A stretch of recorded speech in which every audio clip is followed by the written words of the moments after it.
오늘 요한복음 15장 1절에서 8절 말씀을 가지고 열매 맺는 삶을 이루자라는 제목으로 이 시간 같이 은혜를 나누고자 합니다. 예수님이 갈릴리 호수 가운데 이 베드로의 배를 빌립니다. 예수님이 가시는데 이 군중들이 계속 예수님을 모르고 와요. 예수님이 사람의 피해 오다가 이 물가까지 왔어요. 그리고는 베드로의 배에 올라탑니다. 그리고 베드로에게 말합니다. 베드로야, 이 붓에서 배를 좀 띄워달라. 베드로는 그때 뭐하고 있었나요? 밤새도록 고기를 잡았는데 한 마리도 못 잡고 그물을 싣고 있는 상황이었어요. 그 상황 가운데 예수님이 와서 배를 좀 띄우라고 합니다. 예수님은 그 배에서 말씀을 전하기 시작하세요. 베드로의 입장에서 한번 볼까요? 얼마나 짜증나겠습니까? 지금 꽝 쳐가지고 이 그물 싣고 빨리 들어가서 잠자야 되는데 예수님이 와서 거기서 다른 것도 아니고 설교하고 있어요. 설교한 예수님은 잠깐 우리가 지금 20분 30분 안 끝나겠습니까? 언제 끝날지 모르는 설교를 시작하고 있어요. 짜증이 났을 것입니다. 이 사람이 누군지도 몰라요. 어디서 온 사람인지도 모르는 청년 하나가 와서 이 자기 배에 올라서 지금 말을 전하고 있으니까 솔직히 기분도 좋지 않았을 것이. 자, 그렇게 예수님이 다 말씀을 전하고 나서 베드로에게 말합니다. 베드로야, 깊은 데 가서 그물을 던져라. 그건 말이 되지 않는 소리였습니다.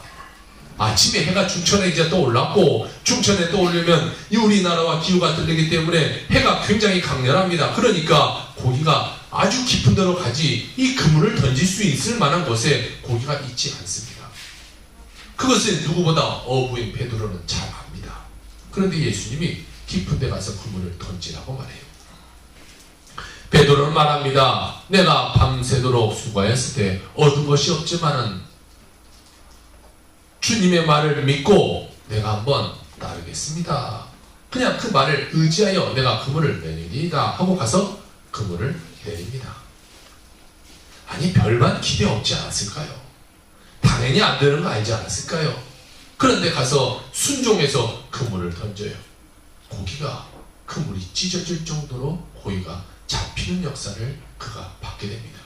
자, 금세까지는 예수님을 저 뭐야, 저 청년 뭐야 이렇게 하고 있다가 자기가 엄청난 기적을 맛보니까 예수님께 나와서 무릎을 꿇었어요. 주여, 나를 떠나시옵소서. 나는 뭐다?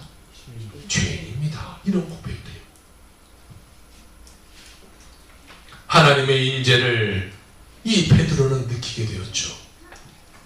그때 예수님이 말씀하기를 오늘부터 너는 사람을 낚는 어부가 되라 라고 말씀하십니다. 그때 그는 배를 버려둡니다. 배를 버린다는 것은요, 전 재산을 다 버리는 거예요. 어부에게 배를 버리고 그물을 버린다는 것은 이제는 아무것도 없는 빈털털입니다. 뭐 어부가 얼마나 돈을 많이 써놓고 살았겠습니까? 오늘 고기 잡아 오늘 먹고 사는 것에 불과했을 텐데 그 자기의 모든 것을 버려둬요. 여러분의 삶을 한번 비교해보세요. 여러분이 지금 가지고 있는 그 사업적인 거, 여러분이 하고 있는 그 모든 것을 내려놓고 주님을 따르라고 한다면 여러분 과연 베드로처럼 믿음으로 나아갈 수 있는 자가 누가 있겠습니까? 그런데 베드로는 예수님을 만나고 그분이 보통 분이 아니라는 것을 알고 예수님을 따라가게 돼요. 자기가 지금 하고 있던 이것과 비교할 수 없는 놀라운 일이 여기서 벌어질 거라는 기대를 가지고 예수님을 따라가게 됩니다. 그는 별 볼 일 없는 어부 청년이 예수님을 믿고, 예수님을 만나고 기적을 체험하고 예수님의 제자가 되는 놀라운 은혜를 체험하게 됩니다. 그런데 예수님이 이 베드로 이름을 원래는 시몬이라는 이름이었는데 베드로라고 바꿔줬어요. 사람들은 말합니다. 아이고, 저 틀렸어. 저가 뭐가 베드로야? 저는 시몬 아니야. 시몬이라는 말은 무슨 뜻이냐? 흔들리는 갈대, 이런 말을 하고 있어요. 여자의 마음은 뭐래요? 갈대. 그같이 베드로의 마음이 흔들흔들 갈대였어요. 여리 갔다 저리 갔다 그런 갈대와 같은 사람이었어요. 그런데 예수님은 그를 베드로, 무슨 뜻이죠? 반석. 무슨 뜻이죠? 반석. 어떻게 하셨어요, 여러분들? 반석이라는 이름으로 이 베드로를 불러줬어요. 근데 사람들이 그래, 예수님 틀렸어. 뭐 저 사람이 뭘 반석이야. 저 사람은 갈대야. 흔들흔들 그런 사람이야. 그가 예수님의 제자가 되었어요. 예수님의 제자가 됐는데 사람들의 걱정과 똑같이 그는 여전히 갈대와 같은 사람이었어요. 늘 변화무쌍한 성격을 그대로 보여주었어요. 예수님이 빌라도 뜰에서 이 신문을 받을 때입니다. 예수님의 수제자라고 하는 이 베드로, 예수님과 3년을 넘게 같이 다녔던 이 베드로, 예수님과 늘 함께 했던 그 베드로가 예수님을 부인해요. 3번이나 부인합니다. 이것을 그냥 몰랐으면 그냥 그럴 수 있다 합니다. 그런데 첫날 밤 예수님과 대화할 때 그 얘기했지 않았습니까? 네가 나를 부인할 것이다. 예수님 그런 소리 하지 마세요. 내가 누군데요? 내가 어떻게 예수님을 배반합니까? 그런 수는 없습니다. 그런데 그 뜰에서 자기가 예수를 모른다라고 말해요. 예수를 모른다. 3번이나 말이에요. 성경은요, 여기다 욕을 쓸 수 없으니까 유하게 써놨지만 사실 베드로는 예수를 욕했어요. 우리가 담을 수도 없는 그런 욕을 하면서 예수를 모른다라고 말했어요. 그때 뭐가 울어요? 닭이 울어요. 그때 베드로가 예수님과 눈이 마주칩니다. 베드로의 마음 어땠을까요? 거짓말하고 예수님과 눈이 마주쳤어요. 이 마음속에 뭔가 모르는 그런 죄악감이 따라들게 되죠. 눈물이 글썽거렸을 것이에요. 그리고 베드로는 나가서 통곡을 하고 울게 됩니다. 이랬다가 저랬다가 중심을 잡지 못하는 베드로의 모습. 그런데 그가 나중에 위대한 하나님의 종이 되고 제자들의 지도자가 되게 됩니다. 정말 성령의 충만함을 받고 나가서 막 3,000명씩 5,000명씩 구원하는 그런 사람이 돼요. 가서 안전뱅이를 일으킬 수 있는 그런 자가 돼요. 모든 기적을 창출할 수 있는 그런 베드로로 변하게 됐다는 거예요. 사람은 세상 가운데서 변합니까? 안 변합니까? 변해요? 안 변해요? 변해요? 여러분 남편과 여러분의 부인을 한번 생각해 보세요. 변하던가요? 안 변합니다. 사람은 절대 안 변합니다. 아무리 뭐라고 해도 안 변해요. 사모님한테 하는 소리 아니에요. 조금은 기해요. 안 변해. 절대 안 변해. 사람이 안 변해. 안 변해요. 그런데 예수 그리스도의 안에 들어오면 사람은 변화되게 되어 있어요. 세상에서는 변하지 않았던 그 사람이 똑같은 그 사람이 예수 그리스도의 안에 들어오니까 이제 그가 변화되고 발전되게 되더라는 거예요. 아멘. 오늘 우리는 이 말씀의 발전의 단계를 통하여 여러분의 삶을 한번 나의 위치는 지금 어느 정도 와 있는가라는 것을 한번 체크해 보기를 주님으로 부탁을 드립니다. 아멘. 첫 번째입니다. 첫 번째는 우리가 예수를 믿고 나면 베드로가 맨 처음에 느꼈던 것처럼 기쁨의 단계가 다가오게 돼요. 예수 믿고 나오니까 처음에 막 기분이 너무 좋아요. 여러분 예수 처음 믿을 때 기분이 좋았어요? 안 좋았어요? 좋았어요. 막 눈을 감아도 예수가 보이고 막 기도하면 막 예수님의 사랑이 느껴지고 늘 막 예수만 생각해도 흥얼흥얼 입에서 찬양이 나오고 늘 기쁨이 있잖아요. 처음에 남성분들은 당구를 처음에 배울 때 자려고 천장에 누우면 뭐가 보여요? 당구공이 보이는데 이 빨간 공이 저녁하고 이게 너무 많이 우리 예수를 처음 만났으면 여러분들 삶 가운데 예수 기쁨이 넘쳐나게 돼요. 늘 즐거움이 되게 돼요. 누가 어려운 일을 막 나에게 힘들어 그냥 막 감사하고 그냥 그것들을 이겨져 가게 돼요. 옛사람이 예수 그리스도 안에서 십자가에 죽었으니 나는 죄에 해방되었다. 나는 자유함을 받았다. 나는 천국 백성 되었다. 나는 그 기쁨으로 막 세상을 살아가게 돼요. 예수 믿고 나니까 미웠던 사람이 막 사랑스럽게 보이고요. 나에게 해코지했던 사람이 막 용서가 되고요. 막 기쁨이 넘쳐나게 돼요. 삶의 긍정적인 변화가 일어나기를 시작하게 됩니다. 고린도후서 5장 17절에 이런 말씀이 있어요. 그런즉 누구든지 그리스도의 안에 있으면 새로운 피조물이라. 이전 것은 지나갔으니 보라 새 것이 되었도다. 할렐루야. 새 것이 되었어요. 변화가 되었어요. 무엇인지 모르게 자기의 마음속에 뭔가가 느껴지게 되고 뭔가가 저 깊은 곳에서 기쁨이 넘쳐나게 됩니다. 그리고 옛날에 없던 분이 내게 찾아와서 나를 도와주기 시작해요. 내가 힘들 때 하나님을 찾으며 하나님이 나를 와서 도와줘요. 내 문제가 있어요. 하나님이 나 도와줘요. 하나님이 나를 도와줘요. 예전에는 안 됐던 것이, 내 힘으로 안 됐던 것이 하나님이 도와주니까 내 삶에 막 기적이 일어나고 즐거움이 일어나기 시작해. 구주 예수님이 생깁니다. 하나님 아버지가 생기고 성령 보혜사가 생기고 삼위일체 하나님이 나의 하나님이 되어 나와 교제하게 되니 이것처럼 놀라운 일이 어디 있겠어요. 깊은 곳에서 막 즐거움이 올라와요. 전에는 나 혼자 인생은 고독한 거야, 나 혼자의 세상이야, 이렇게 살았다가 이제 예수 믿게 되니 나 혼자가 아니라 하나님이 함께하고 또 같은 지체가 함께 되고 삶의 즐거움이 있게 되는 거죠.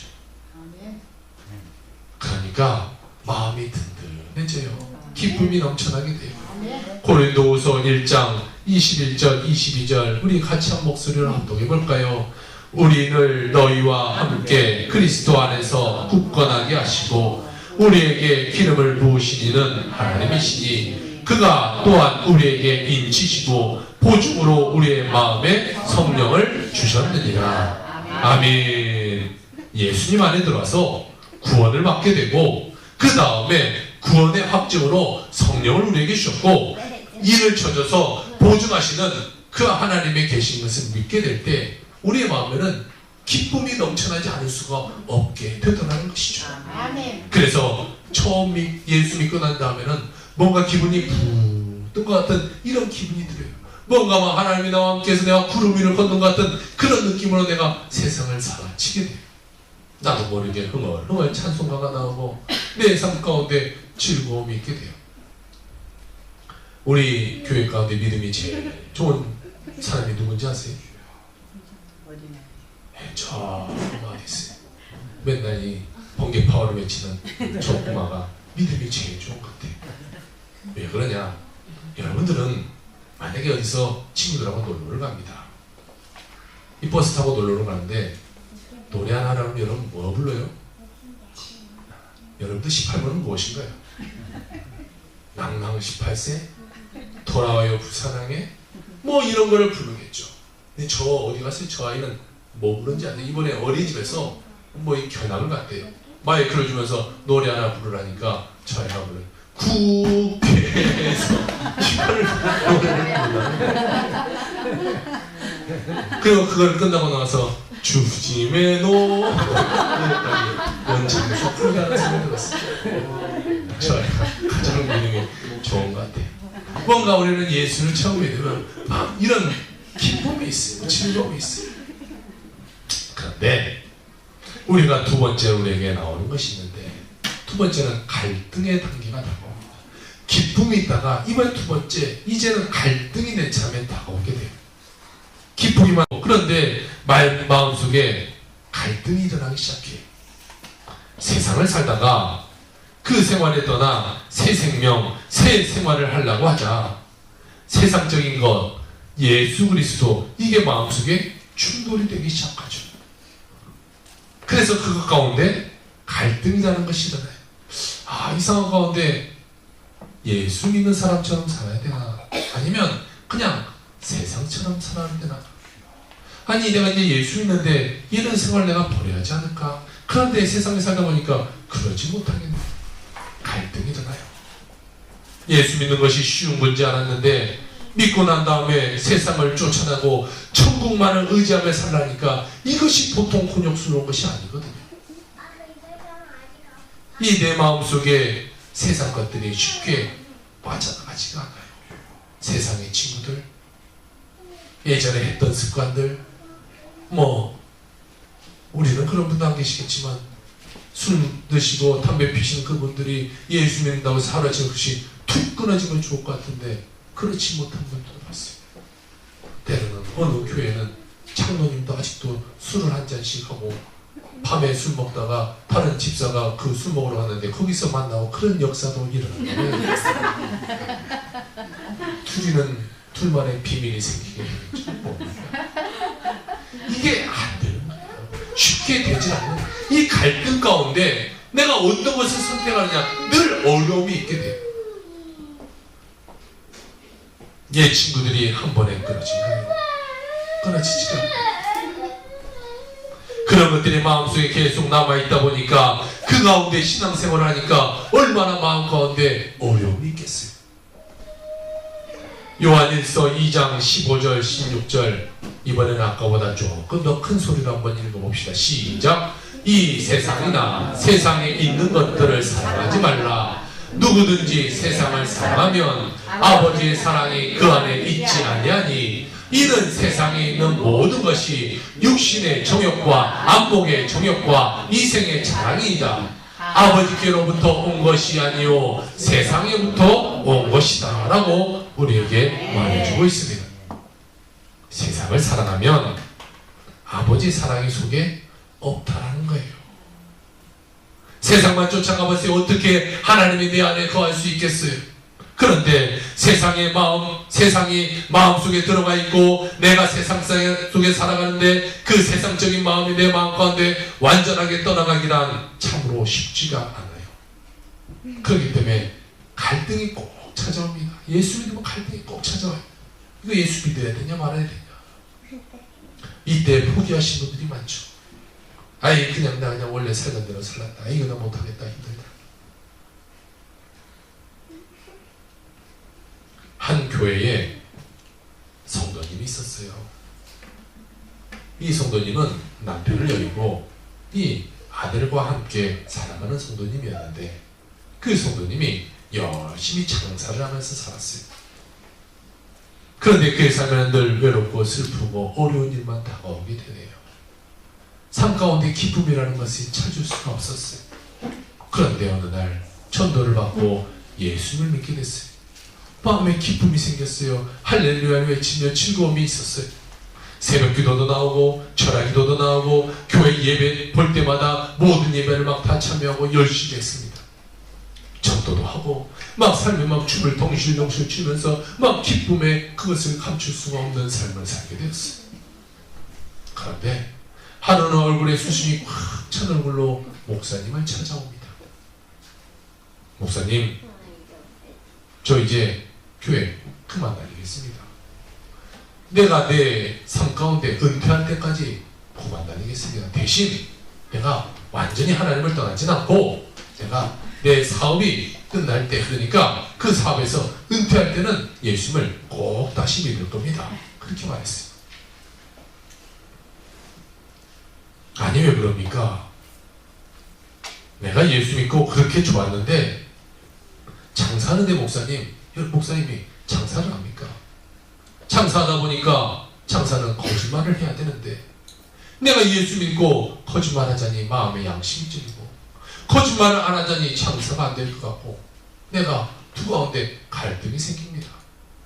내가 위선자처럼 거짓말하며 사느니 차라리 예수를 포기하려고 마음먹고 이렇게 왔습니다 라고 목사님한테 말했어요.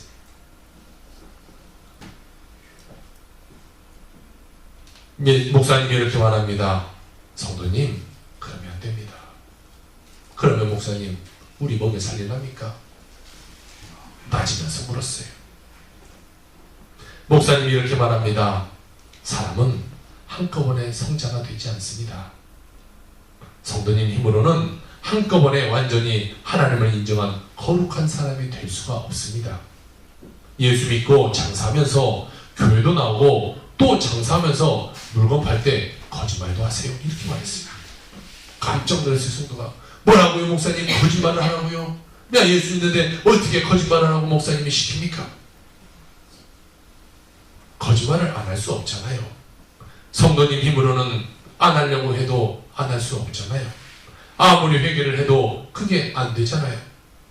내 힘으로 안 되는데 그것을 어찌 하겠습니까? 그러니까 교회도 열심히 나오고 거짓말도 하고 그 다음에 교회 와서 꼭 회개를 하십시오. 아니 거짓말하고 와서 회개하라고요? 네. 거짓말 안 하라고 대신 노력은 꼭 하세요. 그리고 거짓말을 하면 교회 와서 꼭 회개를 하세요.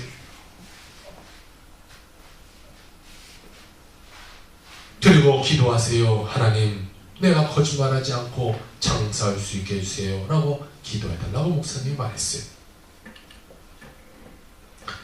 모든 사람이 성도님뿐만 아니라 거짓말을 합니다. 그러니 어쩔 수 없지 않겠습니까? 라고 말해줬습니다. 그러나 예수 믿는 사람이 안 믿는 사람하고 다른 것이 하나 있는데 그것은 거짓말하고 회개할 수 있는 것입니다. 그러면 목사님 언제까지 그렇게 해야 됩니까? 세월이 흘러가면 성령이 깨닫게 해줄 겁니다. 그리고 그때까지 갈등을 가지고 장사해야지 어떡하겠습니까? 교회를 안 나오면 안 됩니다. 교회는 꼭 나오셔야 됩니다. 주일날도 나오고 새벽 예배도 나오고 끊임없이 교회를 나오셔야만 됩니다. 그는 모든 예배에 열심히 참여합니다. 그리고 하나님께 나와 기도합니다. 하나님, 오늘도 나 또 거짓말했습니다. 하나님, 나 오늘 장사하면서도 또 거짓말하면서 장사했습니다. 하나님, 나 거짓말 좀 안 하고 장사할 수 있게 해주세요. 그러니까 그가 조금씩 거짓말을 안 하면서 장사를 할 수 있게 되게 되었습니다.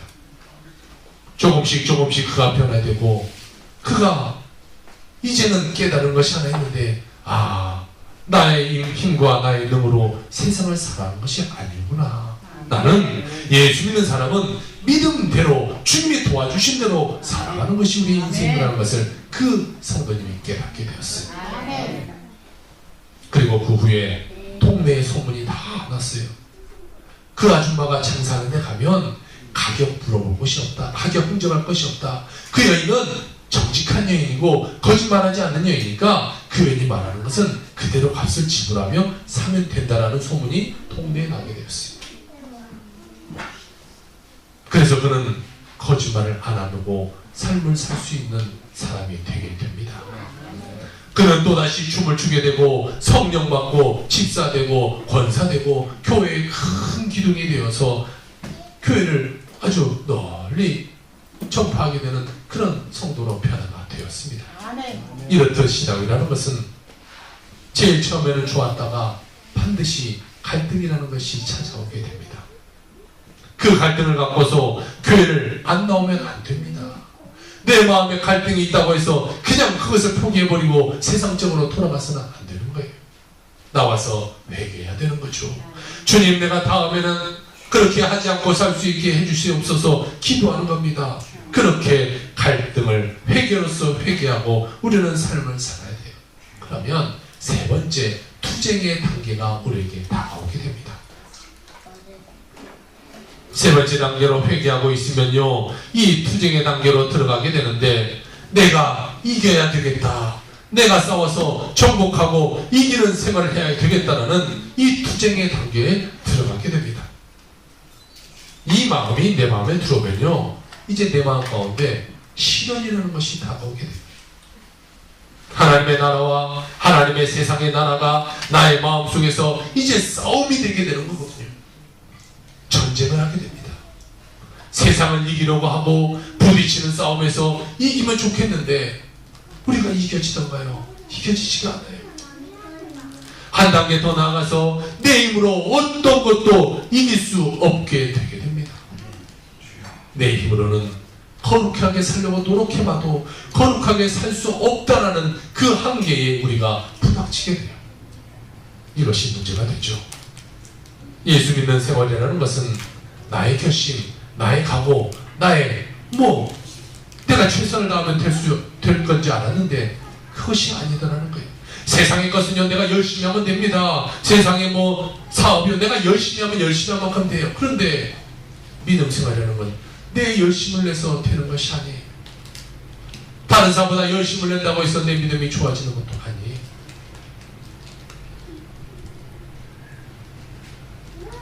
내가 깨지지 않아서는 절대로 그 안에서 되지 않습니다. 내가 깨어져야 돼요. 골프를 치신 분들은 이런 말을 하대요. 골프를 칠 때, 스윙을 할 때 자기의 힘을 빼고 이 채에 이 원심력을 향해서 쳐야 골프공이 잘 나간다고 하대요. 자기 힘껏 그냥 확 쳐버리면 공이 잘 나갈 것 같은데 그 공이 절대 안 나간대요. 자기 힘 빼는 데만 몇 년 걸린다, 이런 말을 하더라고요. 신앙생활도 똑같습니다. 내 힘을 빼야 되는 거예요. 내가 막 더하고 내가 열심히 하고 내가 이래서 잘 될 것 같은데 내가 올라가면은 하나님은 그 삶 가운데 힘쓰지 못해. 어떻게 되냐? 내가 죽어야 돼요. 주님, 나를 죽순하라는 것도 아닙니다. 바리새인과 그 성전에 나와서 기도했던 사이와 다른 것이 뭐예요? 바리새인은 열심히 했어요. 자기 능력으로 열심히 했어요. 그래서 하나님께, 하나님, 나 이런 것도 하고요, 나 저런 것도 하고요, 나 교회 생활도 열심히 하고 봉사도 열심히 하고 이것도 잘했어요. 하나님, 나 잘했죠? 저 사람 저 못했으니까 저 사람 나쁜 사람이죠? 이렇게 기도했어요. 세리는 어떻게 했다? 하나님, 나는 죄인입니다. 무릎 꿇고 바짝 엎드려서 나는 아무것도 내세울 것이 없습니다. 둘 중에 누구의 기도를 하나님 들어요? 세리의 기도를 듣는다는 거예요. 내 열심이 중요한 것이 아니에요. 내가 열심히 해서 막 금식 많이 하고, 내가 열심히 해서 뭐 많이 하고 뭐 많이 하고 안 해도 돼요. 그런 열심 필요 없어요.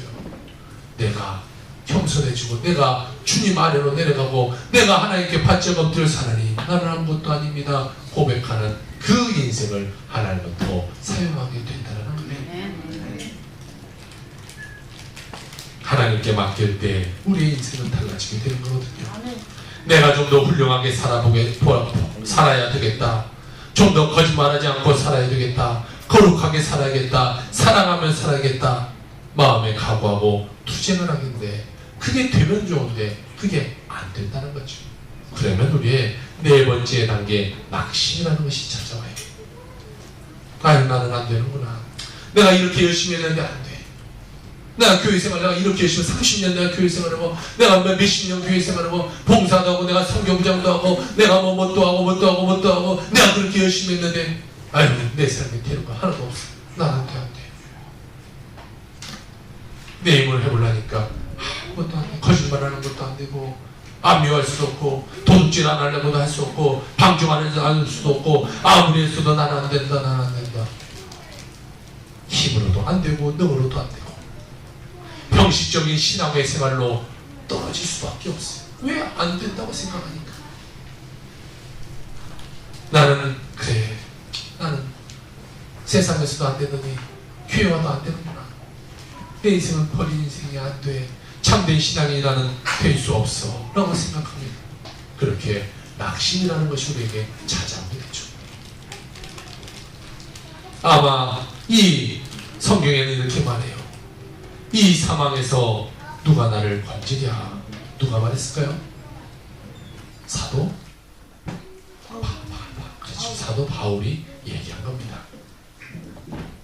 로마서 7장 18절, 내 속에 곧 내 육신에 처한 선한 것이 거하지 아니하는 줄 아노니 원함은 내게 있으나 선을 행하는 것은 없다라고 이야기하고 있습니다.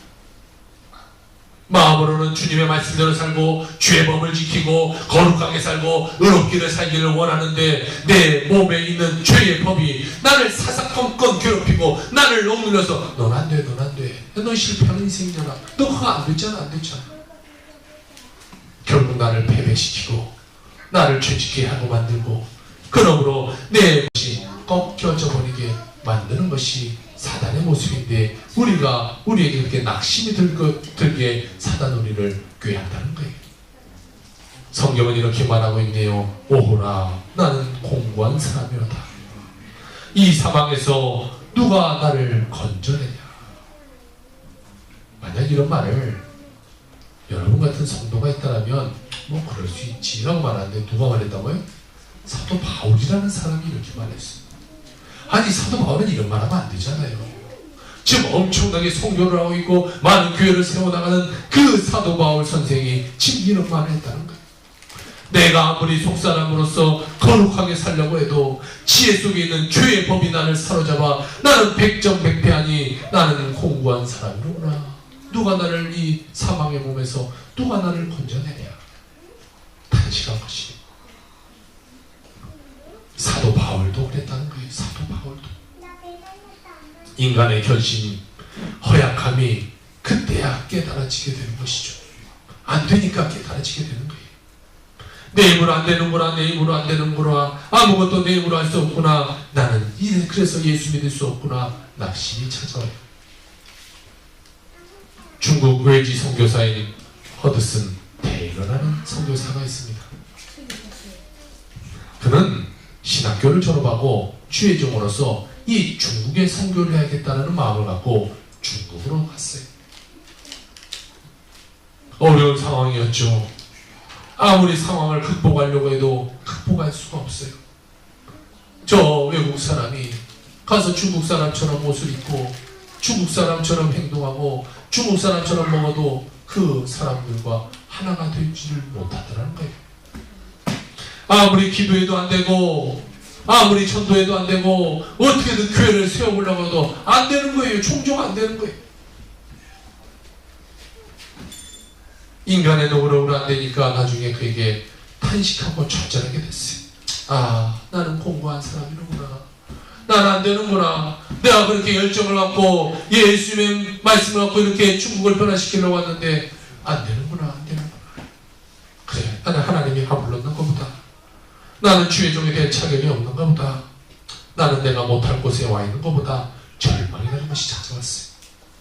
그때 그의 친구로부터 편지 한 통이 왔다. 허드슨 테일러, 너는 네 힘으로 애쓰지 마라. 애를 쓰면 쓸수록 너는 더 패배한 것을 느낌으로 이제 내 자신이 못한 것을 깨달았으면 하나님께 전적으로 맡겨라. 하나님께서 너를 기도하게 해주시고 너를 하나님께서 전도하게 해주시고 하나님께서 말씀 전하게 만들어주시는 것이지 네가 하는 것이 아니다. 친구가 이런 편지를 썼어요. 그러니까 너의 삶은 네가 하려고 하는 것이 아니야. 하나님께 맡겨서 전도도 하나님이 하는 거고 말씀 전하는 것도 하나님이 하는 거고 네가 모두 변화시키는 것도 하나님이 하는 거지 네가 하는 것은 아니야. 허드슨 테일러의 그 지금의 생활에는요, 낭떠러지 같은 막바지에 와 있었어요. 아유, 난 돌아가야겠다라는 생각할 때 이 편지를 받게 된 것이죠. 그 편지를 그는 하나님의 음성으로 알아듣고 그의 삶을 완전히 주님께 맡기게 됩니다. 주님, 내 힘으로는 못합니다. 내 힘으로는 기도도 못하고 내 힘으로는 전도도 못하고 내 힘으로는 교회도 못 세웁니다. 하나님, 나는 내 힘으로 아무것도 안 되오니 주님이 하세요. 주님이 하세요. 내 삶의 전부를 주님께 맡깁니다. 주님이 하세요. 그러자 의외로 그에게 능력이 나타나기 시작합니다. 성령께 사로잡혀서 예전보다 더 많이 기도하게 되고 더 많이 전도하게 되고 더 많이 말씀을 전하게 되고 나중에 그가 중국의 큰 교회를 세우게 됩니다. 중국 선교의 대성공을 이뤄내게 되죠. 그래서 여기에 적어놓은 대로 그가 중국 내지 선교회라는 것을 창설해서 중국에 가장 영향력 있는 선교사가 되게 돼요. 그것이 바로 나를 버리는 거예요. 나를 버렸을 때 되는 겁니다. 내가 살아있으면 안 돼. 내가 이거 했어, 내가 이거 했어, 내가 이거 했어. 교회 안에서도 마찬가지입니다. 오랫도록 신앙생활 하신 분들이 좀 그런 게 있을 수 있어요. 내가 예전에 이 교회에 내가 이렇게 딱 세웠어. 내가 저것도 내가 했고 교회 십자가도 내가 저거 내가 돈 내 세운 거고 뭐 교회 이것도 내가 한 거고 저것도 내가 한 거야. 내가 그러니까 내가 인정받아야 되고 내가 이렇게 해야 되고 내가 한 자리 차지해야 되고 늘 그런 마음 갖고 살아요. 그러면 교회가 잘 되겠습니까? 망하겠습니까? 모르겠어요. 망할지는 모르겠지만 잘 되지는 않을 것 같아요. 겸손한 자가 많아야 부흥되게 되는 거예요. 새신자가 와서 보는데 저 원사님은 누가 와도 훌륭한데 저렇게 겸손해. 그래, 나도 예수 믿고 겸손해지겠다. 이렇게 되는 거지. 가봤더니 막 자기 자랑만 하는 거. 난 이랬고 저랬고 저거만 네가 앉아있는 거 내가 3만원 내서 그거 산 거야. 뭐 그거 네가 보고 있는 책은 내 거야. 이런 소리 해보세요. 아이고, 권사님 잘났네요. 나는 갑니다. 사연하라. 가버리지 않겠어요. 겸손해야 됩니다. 겸손해야 내 가정도 잘 되고요.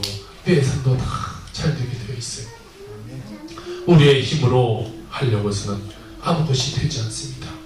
자, 우리가 성령에 의지해서 삶을 살아가게 되는데 그런 생활에 다가가면 마지막 단계로 성령을 의지하는 삶이 다가오게 돼요. 이제 내 힘으로 안 되는구나. 그러면 내 힘으로 안 되니까 이제 성령님을 의지할 수밖에 없겠구나라는 생각을 하게 됩니다. 그러면 성령님을 보내줍니다. 성령님을 보내서 나와 함께 성령이 일하도록 만들어 주시게 되는데 신앙생활은요 노력해서 되는 것이 아니에요. 아무리 노력해도 신앙생활 하는 것이 아니에요. 내가 더 많이 기도해야지, 더 많이 전도해야지, 더 많이 헌신해야지, 더 많이 11조 내야지. 그렇게 노력하면 처음처럼 작심삼일되고 다 물거품처럼 되어버리게 되죠. 그러므로 우리는 주님께 붙어 있어야 돼요. 주님께 붙어 있어서 주님이 하도록 해야 돼요. 내가 뭘 하려고 하면 안 돼요. 주님께서 성령을 통해서 우리에게 해주시는으로 원수가 마귀가 물러나게 되고 우리는 우리가 할 수 없는 놀라운 일을 감당하면서 이 세상을 살아가게 되게 됩니다. 이 승리의 단계에 들어가면 성령을 의지해서 하나님의 능력으로 신앙생활을 하게 되는데 예수님의 대속의 은혜를 확실하게 깨닫는 삶이 되게 됩니다. 신앙생활이란 은혜로 말미암아 믿음으로 되는 거예요. 은혜라는 고백이 있어야 돼요. 나는 은혜입니다. 은혜입니다. 내 삶은 다 은혜입니다. 내가 잘해서가 아니라 하나님의 은혜입니다. 모든 것은 믿음으로 선물 받은 것입니다. 예수님이 다 이루는 거지 나는 한 거 없습니다. 이런 고백이 되어야 그런 자가 이 성령을 의지하면서 살아가는 자가 되게 되는 거예요. 예수 믿는 생활은 하나님과 내가 일체되는 거예요. 내가 갈 테니까 하나님 따라오세요가 아니에요. 일체되어서 하나님과 같이 일하는 것, 그런 삶이 성령 충만한 삶이 되게 되는 것입니다. 우리의 삶은 예수 믿고 나고 중생하면 광풍과 폭우가 통과하게 되고 그러면 기쁨의 단계가 오고 갈등의 단계가 오고 갈등의 단계가 지나가면 투쟁의 단계가 오고 투쟁의 단계가 지나가면 낙심의 단계가 오고 낙심의 단계가 지나가면 성령을 의지하게 되고 성령을 의지하게 되면 그의 삶에 승리가 있게 되게 되는 것입니다. 여러분 다 같이 지금 오늘 교회 와서 앉아있지만 온갖 단계를 다 각자 지금 겪고 있게 되는 것입니다. 그러므로 여러분은 내가 어떠한 단계에 처해있다고 한들 낙심할 거 없습니다. 아, 내가 지금 보니까 나는 이런 단계구나. 그러면 이런 단계가 오겠구나. 그 다음에 이런 단계가 오고 끝내는 나에게 승리가 오게 되겠구나라는 믿음을 갖는 여러분 되시길 주의 이름으로 축원드립니다. 우리가 낙심할 필요 없습니다. 어려워할 필요 없습니다. 외로워할 필요 없습니다. 지쳐있을 필요 없습니다. 우리는 반드시 이 5단계를 끝내고 여러분의 삶이 하나님을 의지하고 살아가는 인생으로 변하게 될 것이고 그 가운데 좋으신 하나님이 여러분의 삶을 축복해 주심으로 잘되는 역사, 축복된 역사, 하나님과 함께 기적을 만나는 역사가 여러분의 삶 가운데 일어나게 되게 될 것입니다. 한꺼번에 다 되지 않습니다. 한 단계 한 단계를 올라가게 되는 것이고 그 단계에 여러분이 통과해야 마지막 단계가 다가오게 되게 되는 것입니다. 여러분의 갈등을 느끼고 투쟁을 하고 실패하고 내물 안 되겠다 성령 의지하고 환영하고 모셔드리고 의지하고 성령의 기름 부으심을 받고 체험하고 난 다음에 성령의 능력으로 내 삶이 발전해 나가게 되는 것입니다. 우리 성도는 서로를 이끌어줘야 되는 것이 지금 보니까 저 집사님은 저 정도의 신앙 관계가 있구나. 그러면 내가 도와줘서 이렇게 해야겠구나. 서로 기도해주고 도와줘서 하나가 되어서 서로 밀어주고 끌어줘서 교회가 부흥되고 하늘나라가 확장돼가는 그런 삶이 바로 이 교회에서 일어나기를 주여로 부탁을 드립니다. 서로 합하여 봉사할 때 교회는 성장하게 되는 것입니다. 여러분 모두가 다 성령의 사람 되길 바랍니다. 성령 충만함으로 승리를 맛보는 자, 기도하는 대로 이루어지는 자, 그런 자가 되어서 정말 하나님은 살아계시다는 것을 세상에 선포할 수 있는 여러분의 모든 삶이 되기를 주의 이름으로 축원합니다. 기도합시다.